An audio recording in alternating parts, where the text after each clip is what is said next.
Hey folks, I'm excited to share some stories with you today that I've written myself. Whether you're a long-time follower or just joining us, I'd love to hear your thoughts on these tales. Don't forget to give this video a like and subscribe if you're new here. Let's dive in, and I hope you enjoy. I got accepted on a job interview on the dark web. I ended up on the Antarctic. Hey everyone, I've been lurking here for a while, but after what happened to me, I need to get this off my chest. This is going to be long, but I promise it's worth the read. So here we go. A few months back, I was in a really bad place. I'd just lost my job, my girlfriend left me, and my savings were running dry. I was desperate for work, any work. One night, while downing my third whiskey and scrolling through the darkest corners of the internet, I stumbled upon a job listing.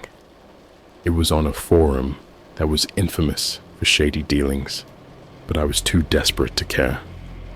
The job promised high pay, no questions asked, and provided the vague but intriguing description: seeking adventurous individuals for a unique scientific opportunity. I clicked on the link, which took me to a dark web page. The application was straightforward: name, age, and a brief summary of my skills. I hesitated for a moment, then figured, what the hell? I had nothing to lose. I filled it out and hit submit. To my surprise, I got a response almost immediately. An email popped up in my inbox with a subject line that read, "Congratulations, you've been selected." The email provided a location and time for an interview the next day. It didn't give much more detail than that, but it did mention that travel expenses would be covered. I was both thrilled and apprehensive, but again, my desperation outweighed my common sense.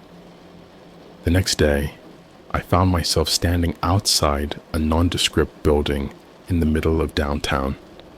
It was the kind of place you'd walk past 100 times without noticing. I walked in, and a stern-looking man in a black suit greeted me. He led me through a maze of hallways to a small, dimly lit room. Inside, a man and a woman sat behind a metal desk. They introduced themselves as Dr. Roberts and Dr. Hayes. Their expressions were unreadable. They started asking me questions about my background in biology and my willingness to relocate. I answered honestly, emphasizing my desperation for work. They seemed satisfied and handed me a contract. It was filled with legal jargon, but the gist was clear. I'd be working on a classified project in Antarctica, and I'd be well compensated for my time.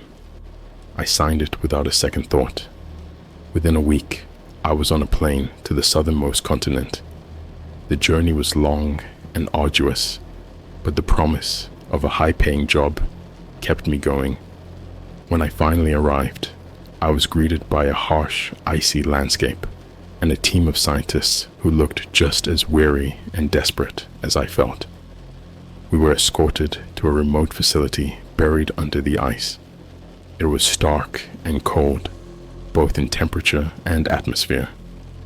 The project, as it turned out, was far more secretive and disturbing than I could have imagined. We were tasked with reviving ancient bacteria found in the ice. These bacteria were millions of years old, frozen in time. Our goal was to bring them back to life and study their properties. The idea was that these microorganisms could hold the key to new medical treatments or breakthroughs in biotechnology. At least, that's what we were told. The work was grueling. We spent endless hours in the lab, surrounded by petri dishes and test tubes. The bacteria were resilient, and despite our best efforts, they refused to revive. Days turned into weeks, and our hope began to wane. The cold and isolation were getting to everyone, Morale was low, and tempers were high. We were on the brink of giving up when something finally happened. One night, I was alone in the lab, monitoring a particularly stubborn sample. I was half asleep, my eyes heavy, when I noticed a flicker on the monitor.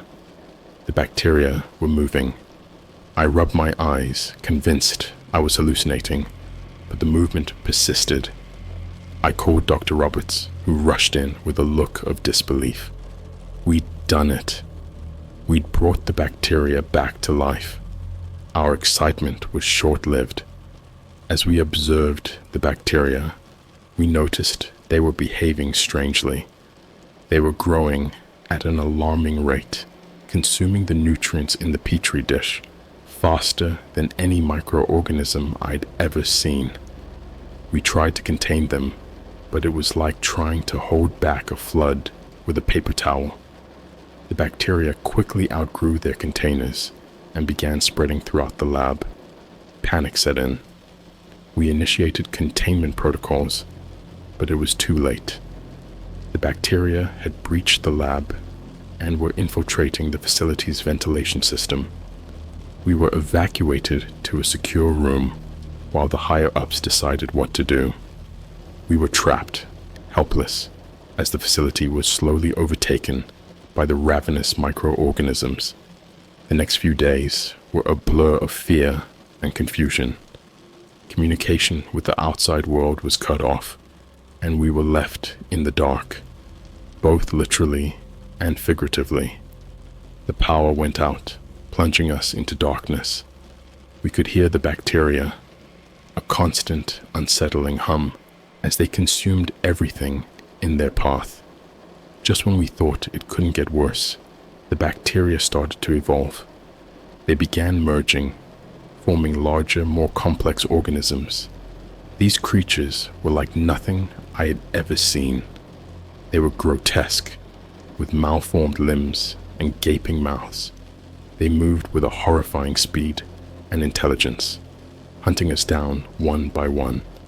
We fought back with whatever we could find, but it was a losing battle. The creatures were relentless, and we were no match for them.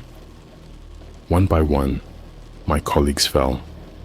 The secure room was breached, and we were forced to flee into the icy wasteland outside. The cold was unbearable, but it was our only hope of survival. I don't know how long I wandered in the snow, but eventually I collapsed from exhaustion. When I woke up, I was in a makeshift hospital, surrounded by strangers. They told me I was the only survivor. The facility was gone, consumed by the creatures we had unwittingly created. Now I'm back home, trying to piece my life together. I can't escape the nightmares or the guilt. We unleashed something unspeakable, something that could potentially destroy the world if it ever escapes the ice. I don't know who to tell or what to do. All I can do is hope that the cold keeps those monsters at bay. But deep down, I know it's only a matter of time before they find a way out. And when they do, God help us all. It's been a few weeks since I got back, and I'm struggling to adjust to normal life. The nightmares are relentless. I see those creatures every time I close my eyes, their grotesque forms haunting my every waking moment. I keep replaying everything that happened, wondering if there was something, anything, I could have done differently. I've become paranoid. I've sealed up my apartment, blocked all the vents, and barely leave the house. I don't trust anyone. I keep my curtains closed and the lights off. Sometimes I hear noises in the night, and I'm convinced those things have found me. I know it's irrational, but the fear is overwhelming. A few days ago, I received a package in the mail. No return address, just a plain brown box. My hand shook as I opened it. Inside, there was a flash drive and a note. The note simply read, "Watch this. It's important." I hesitated, then plugged the drive into my laptop. What I saw on that drive was more disturbing than anything I had experienced at the facility. It was footage from the lab, showing our experiment from a hidden camera. The video was time-stamped from the night the bacteria came to life. I watched in horror as the bacteria evolved, morphing into those nightmarish creatures. But the most shocking part came at the end. The footage showed Dr. Roberts and Dr. Hayes talking in hushed tones. They knew this would happen. I felt a surge of anger and betrayal. They had used us, sacrificed us for their twisted experiment. But why? I had so many questions and no answers. I decided I couldn't sit around and do nothing. I needed to find out the truth. I started by searching for Dr. Roberts and Dr. Hayes online, but it was like they didn't exist. No social media, no professional profiles, nothing. It was as if they had been erased from the face of the earth. Frustrated, I turned to the dark web, hoping to find some trace of them or the organization behind the project. After days of searching, I found a forum discussing a series of mysterious disappearances linked to a shadowy organization known as the Black Ice Project. The posts were cryptic, but they mentioned secret facilities, unethical experiments, and cover-ups. It was enough to make my blood run cold. This wasn't just about our project. It was much bigger. I reached out to one of the forum members who seemed to know a lot about black ice. They went by the username Icebreaker. After a tense exchange of messages, Icebreaker agreed to meet me in person. We arranged to meet at a small rundown diner on the outskirts of town. When I walked in, a man in his early 40s waved me over. He had a grizzled look, like he'd seen things that haunted him. He introduced himself as Tom. Over a cup of coffee, he told me his story. He used to work for Black Ice, but he'd seen too much and tried to blow the whistle. They destroyed his life, erased his identity, and now he was on the run. Tom confirmed my worst fears. The project we had been a part of was just one of many. Black Ice was experimenting with ancient organisms, trying to harness their power for bioweapons. They didn't care about the risks or the lives they destroyed. Tom had managed to steal some files before he fled, and he handed me a thumb drive with the data. Back in my apartment, I went through the files. What I found was chilling. Detailed reports of various projects, all involving ancient bacteria and viruses. There were notes on experiments gone wrong, entire facilities wiped out by the very things they had created. And then I found the file on our project. It confirmed what the video had shown. Dr. Roberts and Dr. Hayes knew exactly what they were doing. They had anticipated the bacteria's rapid evolution and intended to use the resulting creatures as weapons. I felt sick to my stomach. We had been pawns in a game of unimaginable horror. I couldn't just sit on this information. I had to expose Black Ice, but I knew it wouldn't be easy. They had eyes everywhere, and I was already a target. I reached out to a journalist I knew, someone I trusted. I sent them the files and told them everything. They promised to investigate and publish the story, but I knew it would take time. In the meantime, I had to stay hidden and stay alive. The following days were a blur. I barely slept, jumping at every sound, convinced the black ice was coming for me. Then one night, I got a call from the journalist. They had found something big, something that could blow the whole thing wide open, but they couldn't discuss it over the phone. We agreed to meet at a motel on the edge of the town. When I arrived, the journalist was already there, looking as tense as I felt. They handed me a folder filled with documents. As I flipped through the pages, my heart sank. The documents detailed a cover-up of catastrophic proportions. The creatures we had created had been found outside the facility, and black ice was scrambling to contain the outbreak. They were planning to nuke the entire region, wiping out any evidence of the experiment and anyone who might expose them. We didn't have much time. We had to get this information out before it was too late. The journalists started making calls, trying to rally other reporters and activists. I sat there, feeling a mix of fear and determination. We were up against a monstrous organization, but we had to try. As the night wore on, I couldn't shake the feeling that we were being watched. I kept glancing out the window, expecting to see shadows moving in the darkness. And then, just as the journalist was about to send the files to their contacts, the door burst open. Men in black tactical gear stormed in, guns drawn.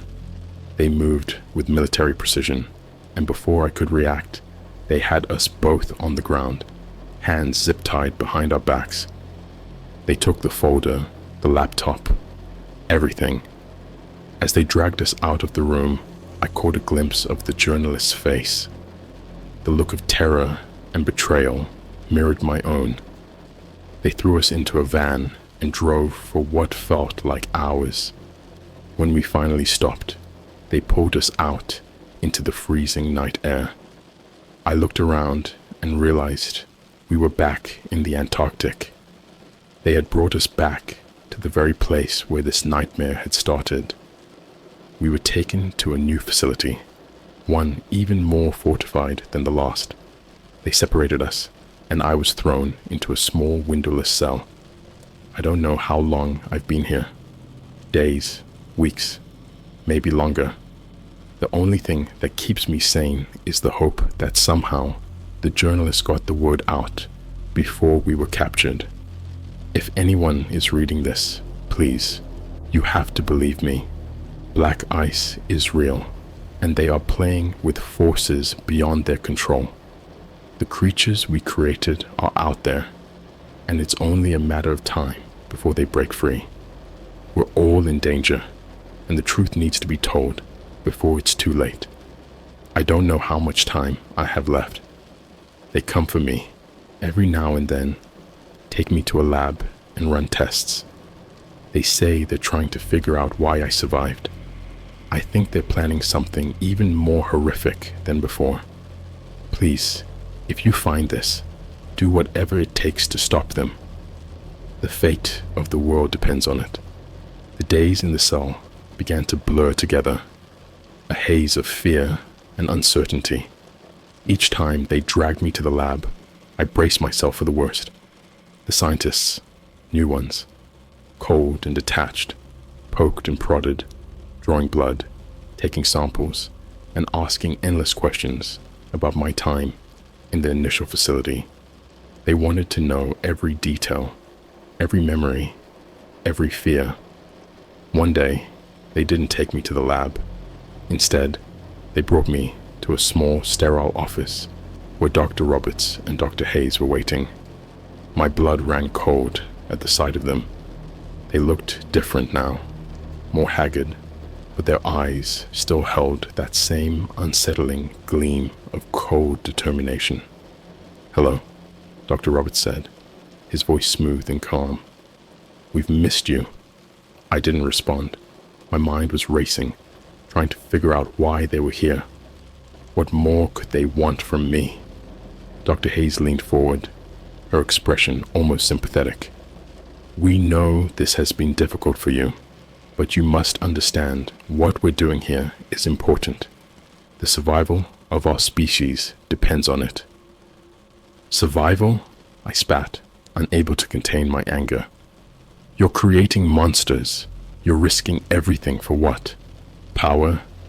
Money?" Dr. Roberts sighed. "It's not that simple. Yes, we've made mistakes, but the potential benefits outweigh the risks. You've seen what those creatures can do. Imagine harnessing that power, using it to advance humanity. Advance humanity? I shook my head in disbelief. You're insane. Those things will destroy us all. Dr. Hayes leaned back, her eyes narrowing. We can't afford to let fear dictate our actions. We need to push boundaries, take risks. And you survived. That makes you special. We need to understand why. I felt a shiver run down my spine. They weren't just experimenting with the bacteria. They were experimenting with me. I was a part of their twisted game, a pawn in their quest for power. Over the next few days, their focus shifted. They started injecting me with various compounds, monitoring my reactions, pushing my body to its limits. I felt like a lab rat, trapped in a never-ending cycle of pain and despair. The injections caused intense pain, hallucinations, and a constant feeling of being on the brink of death. One night, after a particularly brutal session, I was lying in my cell, drenched in sweat, when the door creaked open. A shadowy figure slipped inside. My heart raced, fearing the worst. But then I recognized the face. It was Tom, the former Black Ice employee who had helped me. "Tom," I whispered, barely able to believe my eyes. "Shh," he said, pressing a finger to his lips. "We don't have much time. I'm getting you out of here." I struggled to sit up, my body weak and trembling. "How?" "They'll catch us." Tom shook his head. "I've been planning this for weeks. There's a way out, but you have to trust me." Desperation and hope surged through me. I nodded, letting him help me to my feet. We moved quickly and quietly through the dimly lit corridors, avoiding the guards and security cameras. Tom seemed to know the layout of the facility intimately, leading us through a series of tunnels and hidden passages. Finally, we emerged into the freezing night air. The cold hit me like a sledgehammer, but it was a welcome sensation after the sterile, suffocating environment of the facility. Tom handed me a thick coat and gloves, and we started trudging through the snow. "Where are we going?" I asked, my breath visible in the frigid air. "There's a safe house nearby," Tom replied. "We'll be safe there, at least for a little while." We walked for what felt like hours, the cold biting at my skin, but I pushed through the pain, driven by the promise of freedom. Eventually, we reached a small, unassuming cabin nestled in the snow. Tom led me inside, where a small fire was crackling. In the fireplace, the warmth was a welcome relief. Tom handed me a mug of hot tea and sat down across from me. "We're not out of the woods yet, but this will give us some time to regroup." I took a sip of the tea, feeling it warm me from the inside. "What now?" Tom's expression was grim. "We need to expose Black Ice. The journalist you contacted is still alive. They've gone underground, but they're still working to get the story out. We need to get them more evidence, something undeniable." I nodded, feeling a renewed sense of purpose. "And the creatures? What about them?" Tom's face darkened. "They're spreading. Black Ice has tried to contain them, but it's not working.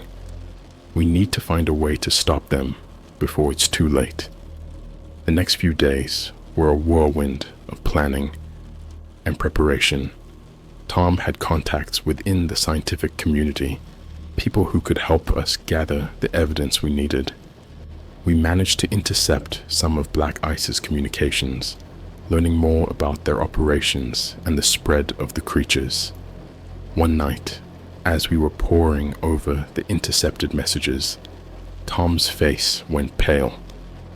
"They're planning another experiment," he said, his voice trembling. "This time, they're targeting a populated area. They want to see how the creatures adapt to urban environments." My blood ran cold. "We have to stop them," Tom nodded, determination in his eyes.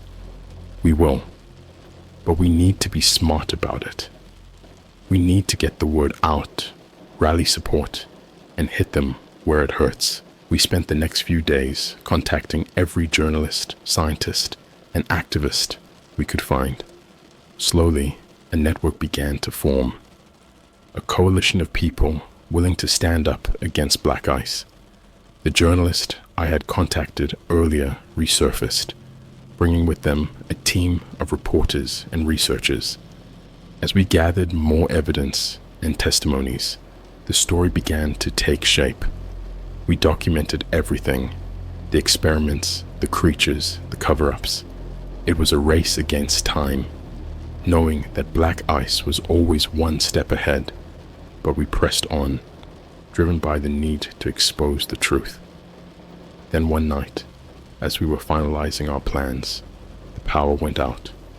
The cabin was plunged into darkness, and a deep, ominous silence filled the air. I felt a sense of dread wash over me. "They've found us," Tom whispered, grabbing a flashlight and motioning for me to follow. We moved quickly, slipping out the back door and into the cold night. As we fled through the snow, I heard the distant roar of engines and the shouts of men. They were closing in on us. We reached the edge of the forest, where a hidden tunnel led to another safe house. Just as we were about to enter, a loud explosion rocked the ground. I turned to see the cabin engulfed in flames, the fire lighting up the night sky.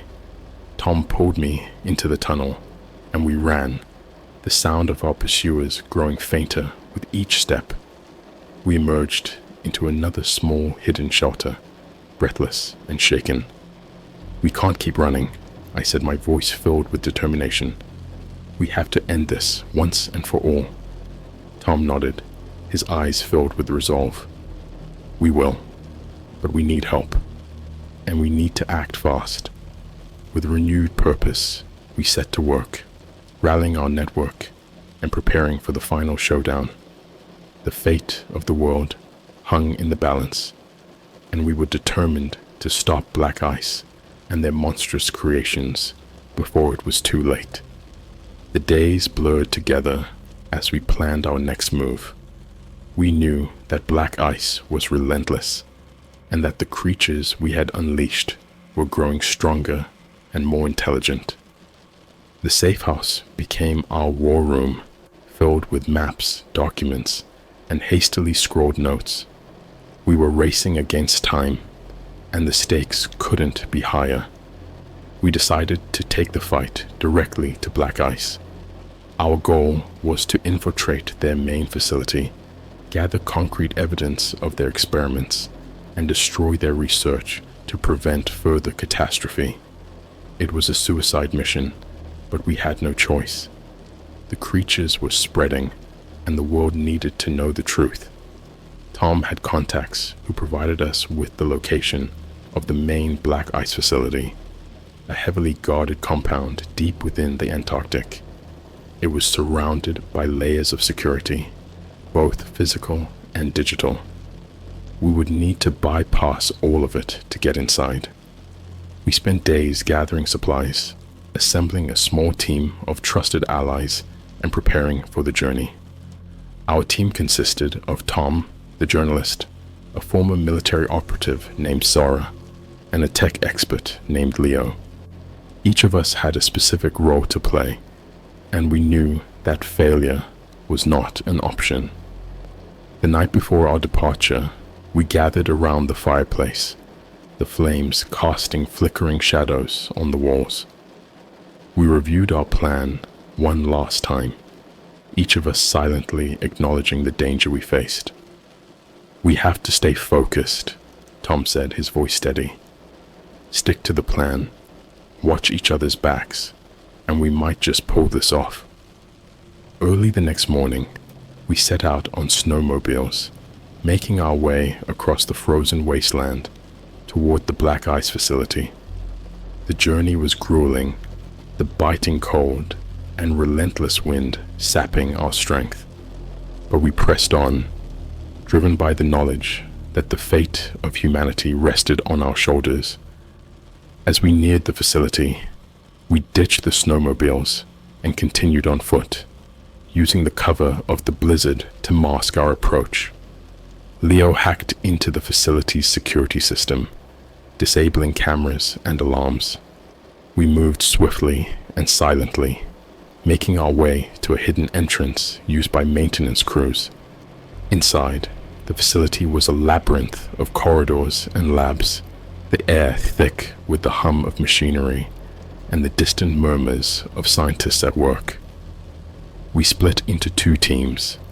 Tom and Sarah would head to the central lab to gather evidence, while Leo and I would go to the control room to disable the security systems and upload the data to our contacts. The corridors were dimly lit, and every step felt like a lifetime. We encountered a few guards, but Sarah's military training ensured we took them out swiftly and silently. The central lab was a sprawling space filled with high-tech equipment, containment units, and rows of computers.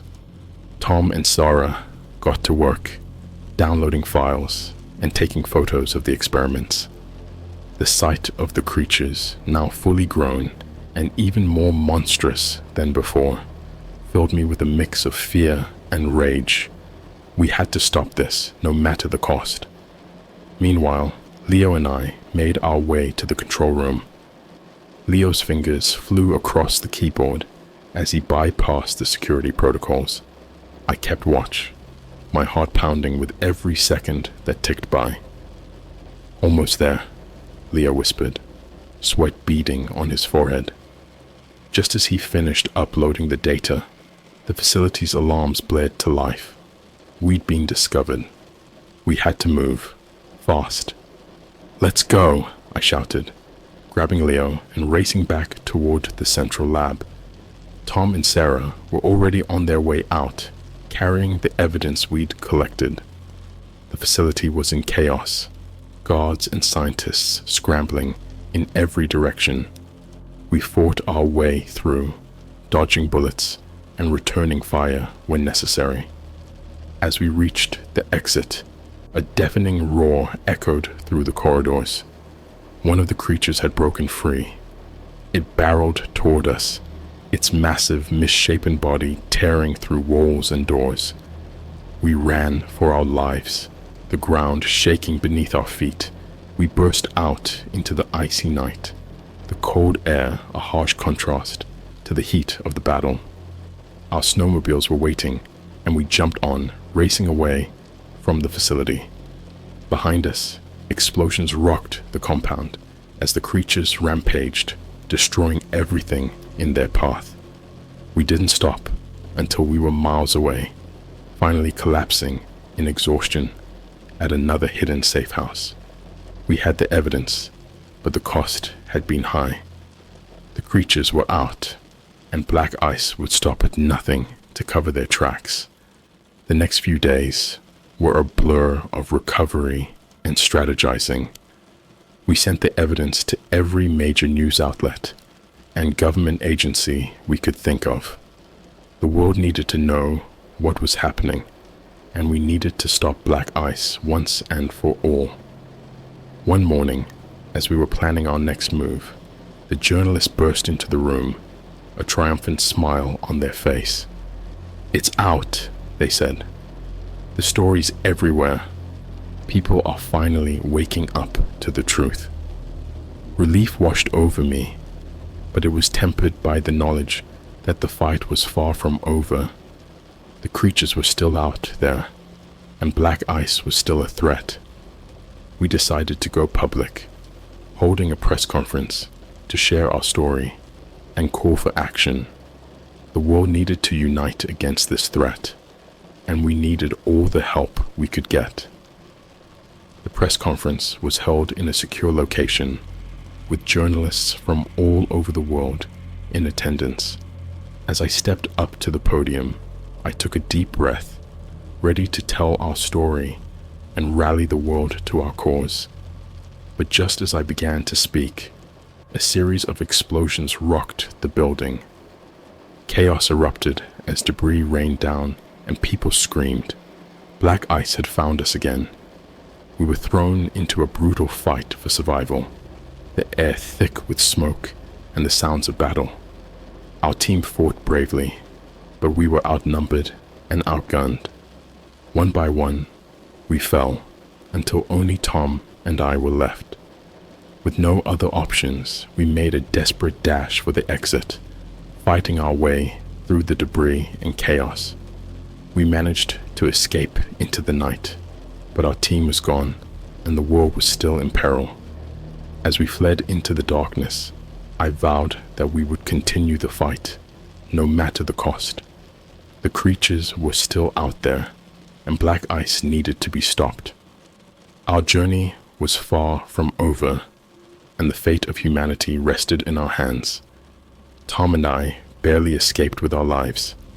The press conference had been a massacre, and it was clear that black ice was willing to go to any lengths to silence us. We were on the run once again, with nowhere to turn and no one to trust. But we still had one thing left: the truth. We found refuge in an abandoned warehouse on the outskirts of a small town. It was a far cry from the safe houses we'd used before, but it would have to do. We set up a makeshift camp and began to plan our next move. "We can't keep running," Tom said, his voice filled with frustration. "We need to hit them where it hurts." I nodded, my mind racing.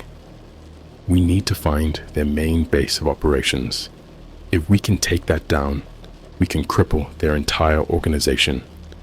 Tom pulled out a map and spread it on the ground. "There's one place they haven't hit us yet, the first facility. If we can get back there, we might find something that can lead us to their main base." The thought of returning to that nightmare was almost too much to bear, but I knew Tom was right. We had to go back to where it all began. The journey back to the Antarctic was fraught with danger. We had to move quickly and stay under the radar. We used fake identities and took circuitous routes to avoid detection. The closer we got, the more my anxiety grew. Finally, we arrived at the edge of the icy wasteland. The sight of the facility in the distance sent chills down my spine. It was eerily quiet, the once bustling site now abandoned and covered in snow. We approached cautiously, our breath visible in the frigid air. The facility was in ruins, the aftermath of the creature's rampage still evident. We picked our way through the debris, searching for anything that might give us a clue. Inside, the lab was a ghost town. Broken equipment and shattered glass littered the floor. We carefully made our way to the central lab, where we had first revived the bacteria. As we searched, I noticed a hidden compartment under one of the workstations. Inside, there was a small encrypted drive. "Got it," I said, holding up the drive. Tom nodded. "Let's get out of here." Back at the warehouse, we plugged the drive into our laptop. It was heavily encrypted, but Leo had taught me a few tricks. After hours of frustration, I finally cracked it. The files contained detailed plans for Black Ice's main base, along with coordinates and security protocols. "This is it," Tom said, his eyes wide with determination. "We have to end this." We contacted our network, rallying what little support we had left. A few brave souls agreed to join us, and we began preparing for the final assault. The main base was hidden deep in the Antarctic, even more remote and fortified than the previous facilities. As we approached, we were met with heavy resistance. The battle was intense, a brutal clash of wills and weapons. We fought our way through, driven by the knowledge that this was our last chance. Inside the base, we moved with purpose, taking out guards and disabling security systems. The heart of the operation was a massive underground lab, filled with high-tech equipment and rows of containment units. The creatures were everywhere, their monstrous forms prowling the corridors. We planted explosives throughout the facility, setting the timers for a coordinated detonation. As we made our way to the control room, we encountered Dr. Roberts and Dr. Hayes. They were waiting for us, their faces twisted with a mix of anger and fear. "You can't stop us," Dr. Roberts sneered. "We're too powerful." "We'll see about that," Tom replied, his voice cold and resolute. The final confrontation was brutal. We fought with everything we had, determined to bring an end to the madness. In the chaos, the containment units were breached, and the creatures were unleashed. The lab descended into anarchy as we fought our way to the exit. We barely made it out in time. As we reached the surface, the explosives detonated, sending a massive shockwave through the ground. The base collapsed in on itself, the creatures and the scientists buried beneath the ice. The world would never know the full extent of what happened, but we had done it. We had stopped black ice and their monstrous creations. The price had been high, and we had lost many along the way, but the threat was finally over. In the aftermath, Tom and I went our separate ways. The fight had taken its toll on both of us, and we needed time to heal.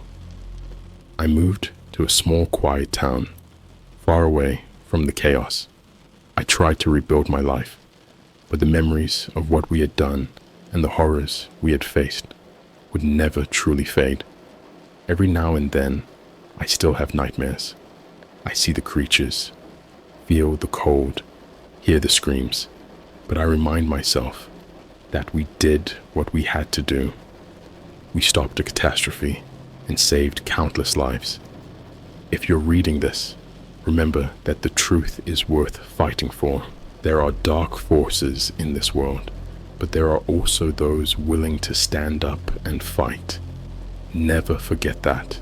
Stay vigilant, stay strong, and never stop seeking the truth.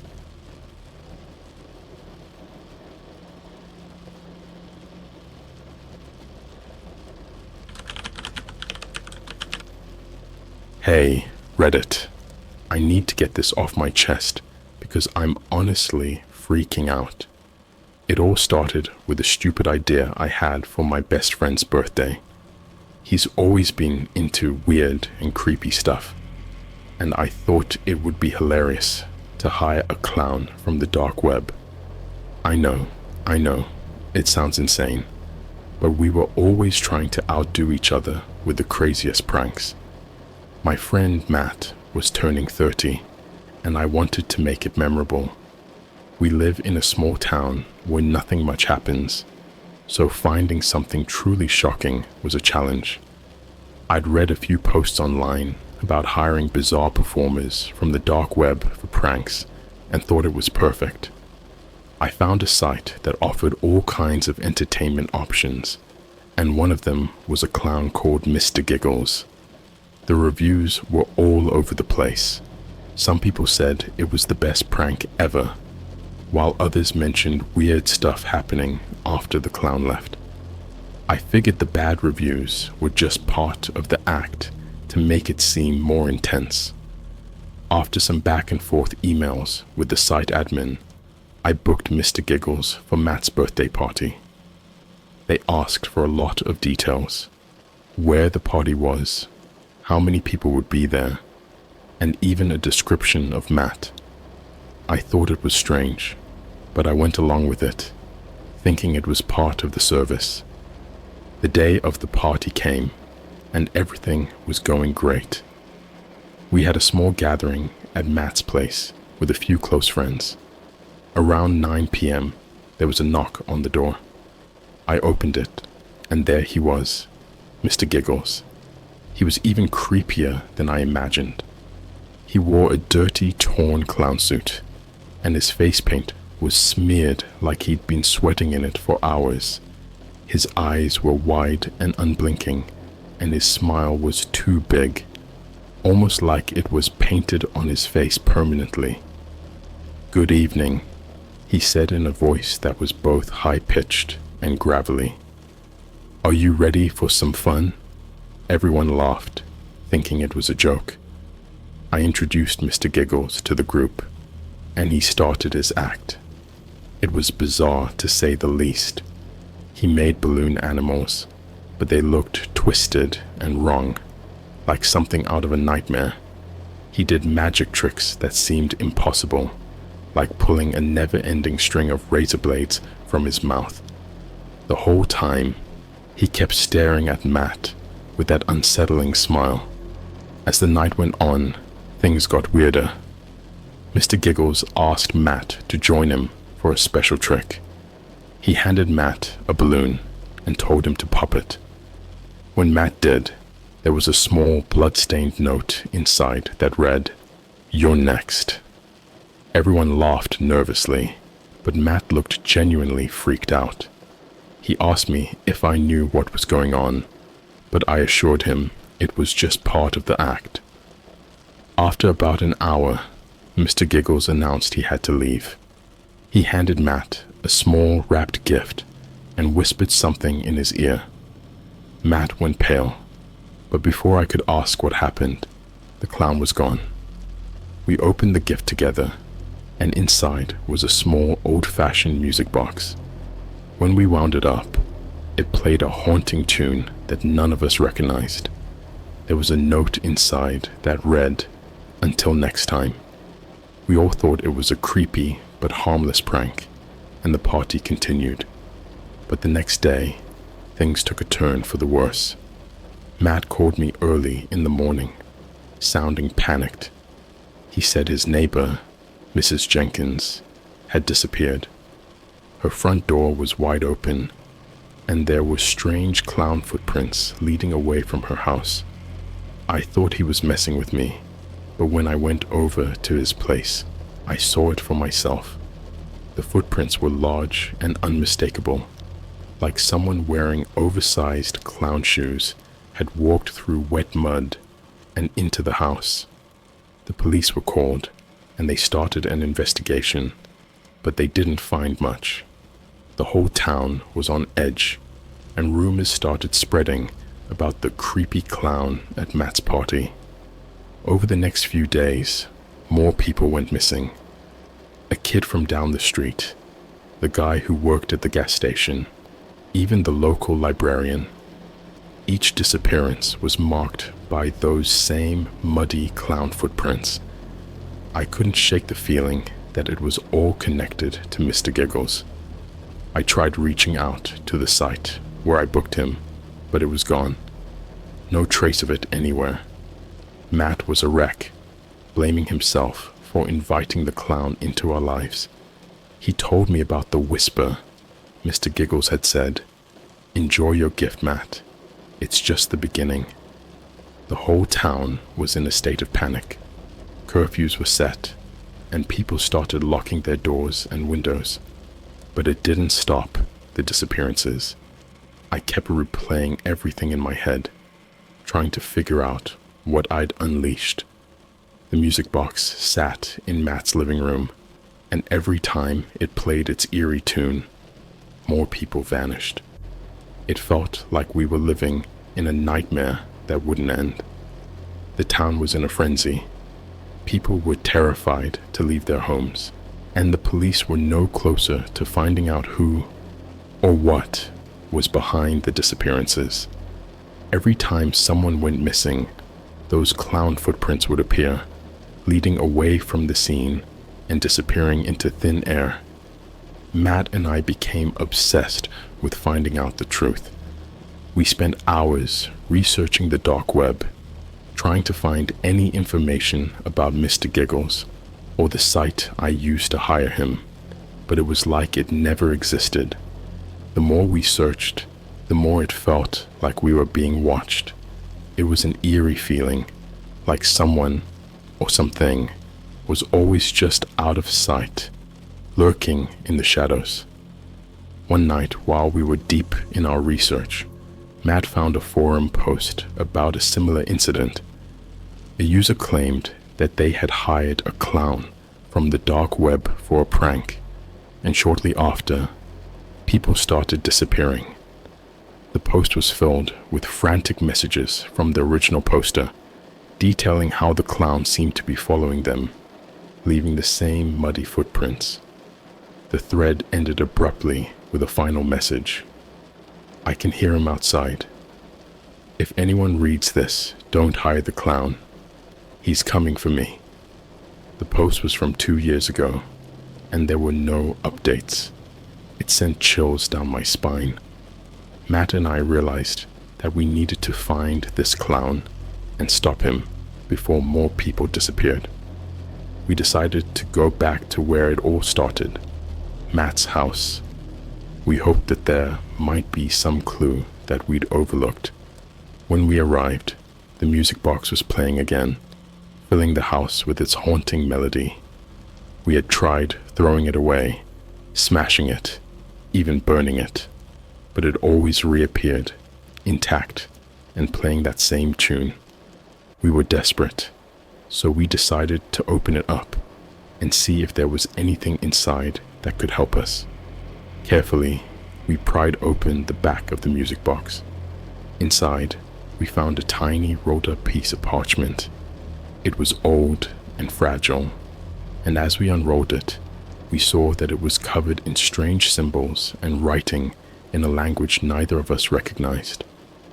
At the bottom, there was a crudely drawn image of a clown with eyes that seemed to follow us no matter which way we turned the paper. We took the parchment to the local library, hoping that the librarian might help us identify the symbols. But when we got there, we found the library deserted. The librarian, Mrs. Anderson, was the latest victim, and her office was covered in those muddy footprints.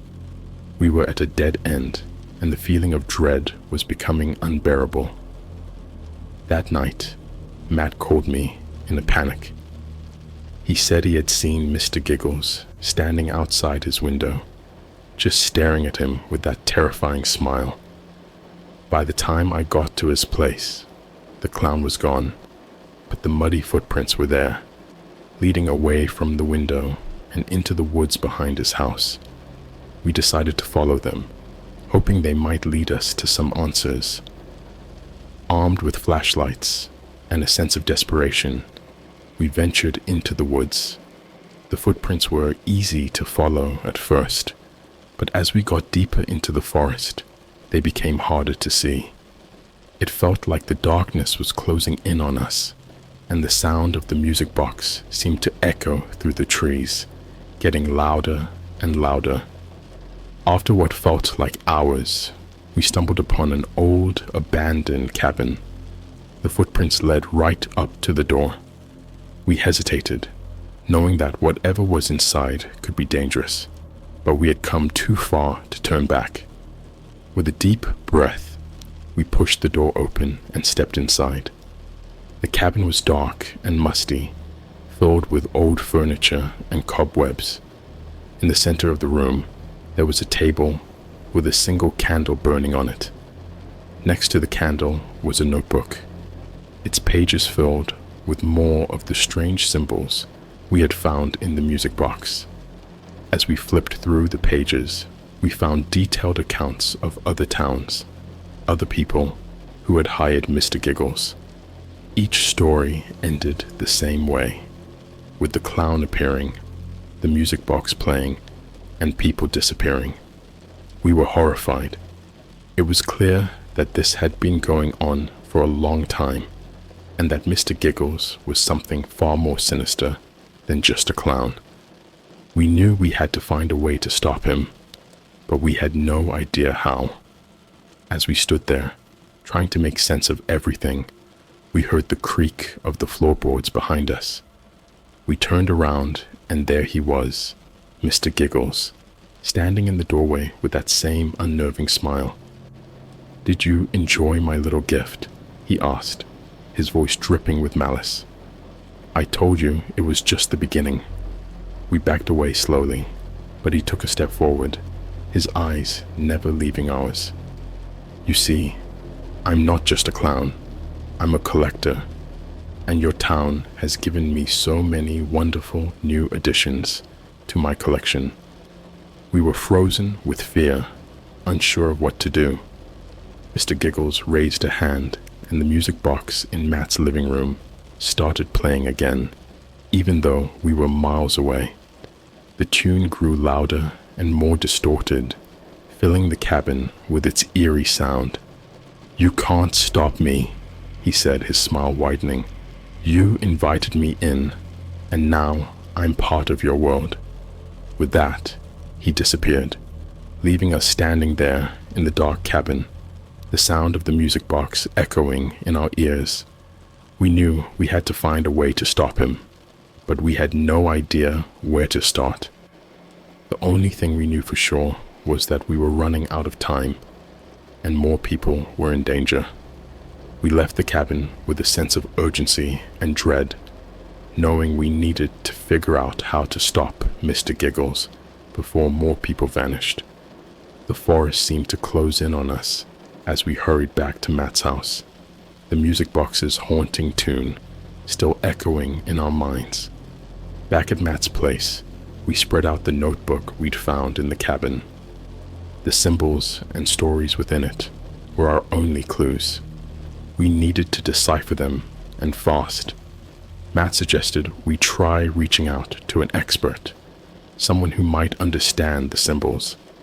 The only person we could think of was Dr. Evans, a retired professor of ancient languages who lived on the outskirts of town.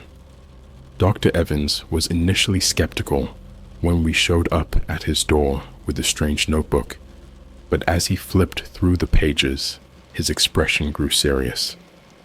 "These symbols," he said, "they're not just ancient, they're otherworldly. They're used in rituals to summon entities from beyond our world." We exchanged worried glances. "What kind of entities?" Matt asked. Dr. Evans sighed, rubbing his temples. "There are many stories, myths, about beings that can cross into our reality through rituals and sacrifices. Clowns, historically, were seen as tricksters, figures that could move between worlds. But this is something darker. Whoever summoned this Mr. Giggles knew what they were doing." "Is there a way to send him back?" I asked, desperation creeping into my voice. Dr. Evans nodded slowly. "There might be, but it won't be easy. We need to reverse the ritual. That means finding the exact place it was performed and using the symbols and incantations in this book. And we need to do it before he claims more victims." Armed with this new information, we felt a sliver of hope. We asked Dr. Evans to help us decipher the symbols and prepare for the ritual. He agreed, on the condition that we'd do everything in our power to stop this once and for all. For the next few days, we worked tirelessly, studying the notebook and preparing for the ritual. We knew we had to act fast, as more people were disappearing every day. The police were clueless, and the town was descending into chaos. On the 5th day, as we were finalizing our preparations, we heard a knock at the door. It was Sarah, a friend of ours who lived a few blocks away. She looked terrified, her eyes wide with fear. "Matt," she whispered, "my brother's gone. I heard the music box playing, and when I went to check, he was just gone. And there were those footprints." We knew we had to act that night. We gathered our supplies and headed back to the cabin in the woods, where we believed the original ritual had taken place.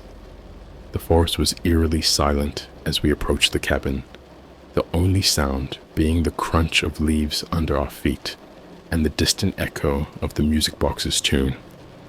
Inside the cabin, we set up the ritual space, using the symbols and instructions from the notebook. Dr. Evans began chanting the incantations, his voice steady but filled with urgency.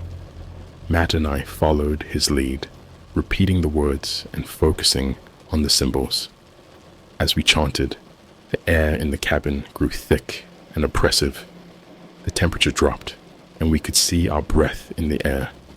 The candle flickered, casting long shadows on the walls. Suddenly, we heard a laugh, a high-pitched, maniacal giggle that sent shivers down our spines. Mr. Giggles appeared in the corner of the room, his eyes gleaming with malice. "You think you can banish me?" he sneered. "I'm part of this town now. You invited me in, and I'm here to stay." We didn't stop chanting, even as he advanced toward us. The symbols on the floor began to glow, and the air crackled with energy. Mr. Giggles's smile faltered, and he let out a roar of anger. "No!" he screamed. "You can't do this!" But we continued, our voices growing louder and more confident. The light from the symbols intensified, and Mr. Giggles began to fade, his form becoming more transparent. With one final blood-curdling scream, he disappeared, leaving us standing in the now silent cabin. We collapsed to the floor, exhausted but relieved. It seemed like we had succeeded. The music box's tune was gone, and the oppressive feeling had lifted. We thanked Dr. Evans for his help and made our way back to town. For the next few days, things seemed to return to normal. The disappearances stopped, and people began to relax. But deep down, we couldn't shake the feeling that it wasn't truly over. We had managed to banish Mr. Giggles for now, but we knew that evil like that never really goes away. Just as we began to breathe easy, the sense of unease returned. It started subtly, a chilling wind that seemed to follow us, shadows that appeared where they shouldn't be, and that same haunting tune from the music box creeping into our dreams. Matt and I tried to ignore it, hoping it was just our minds playing tricks on us after everything we'd been through. Then one night, I woke up to the sound of my phone ringing. It was Matt, and he sounded terrified. "He's back," Matt whispered, his voice barely audible. I saw him outside my window again, watching me. I bolted upright, my heart pounding. "Are you sure? We did the ritual. We banished him." "I'm sure," Matt replied. "He was there, and he left those footprints. I don't know how, but he's back." Fear gripped me as I realized that our victory had been temporary. I rushed over to Matt's house, half expecting to see Mr. Giggles waiting for me. The streets were eerily empty, and I couldn't shake the feeling that I was being watched. When I arrived, Matt was pacing his living room, visibly shaken. "We need to find another way to stop him for good," he said. "We can't keep living like this." We spent the next few days researching everything we could about the clown and the dark web. We visited Dr. Evans again, but he was just as perplexed as we were. "The ritual should have worked," he said, scratching his head. Unless what?" I asked. "Unless we missed something," Dr. Evans replied. "There could be another part of the ritual, something hidden in the symbols or the text that we didn't see." Desperation led us back to the cabin in the woods. This time, we combed through every inch of the place, looking for anything we might have missed. After hours of searching, we found a hidden compartment under the floorboards. Inside, there was another notebook, even older and more decrepit than the first. The pages were filled with more symbols, diagrams, and accounts of the clown's appearances throughout history. One entry caught our attention. It described a way to not just banish the entity, but to destroy it completely. The process was complicated and dangerous, requiring a human sacrifice. We were horrified. "There has to be another way," Matt said, shaking his head. "We can't do that." But as we read further, we realized that the sacrifice didn't necessarily mean death. It meant offering something deeply personal, something that held significant emotional value to the person performing the ritual. It was a sacrifice of the heart, not of the body. We gathered the necessary items for the new ritual and prepared ourselves for what we hoped would be the final confrontation. We decided to perform it at the town's old cemetery, a place that held a lot of emotional significance for many residents, including Matt and me. The night we chose was dark and stormy, adding to the ominous atmosphere. We set up the ritual site among the gravestones, using the new symbols and incantations from the second notebook. Matt brought his most cherished possession, a locket containing a photo of his late mother. I brought a worn-out baseball glove that my grandfather had given me before he passed away. These were our sacrifices, the things we valued most. As we began the ritual, the wind picked up, howling through the trees and making the gravestones seem to dance in the flickering candlelight. We chanted the incantations, focusing on the symbols and the items we had brought. The air grew thick with tension, and we could feel the presence of Mr. Giggles growing stronger. Suddenly, the music box's tune started playing, louder and more discordant than ever. Mr. Giggles appeared before us, his smile twisted into a snarl of rage. "You can't get rid of me that easily," he hissed. "I'm eternal. I'm fear itself." We didn't stop chanting, our voices rising above the wind and the music. The symbols glowed with a fierce light, and the air crackled with energy. Mr. Giggles tried to approach us, but he was stopped by an invisible barrier, his form flickering like a dying flame. With a final, desperate scream, he lunged at us, but the barrier held. The symbol's glow intensified, and a beam of light shot up into the sky, illuminating the cemetery.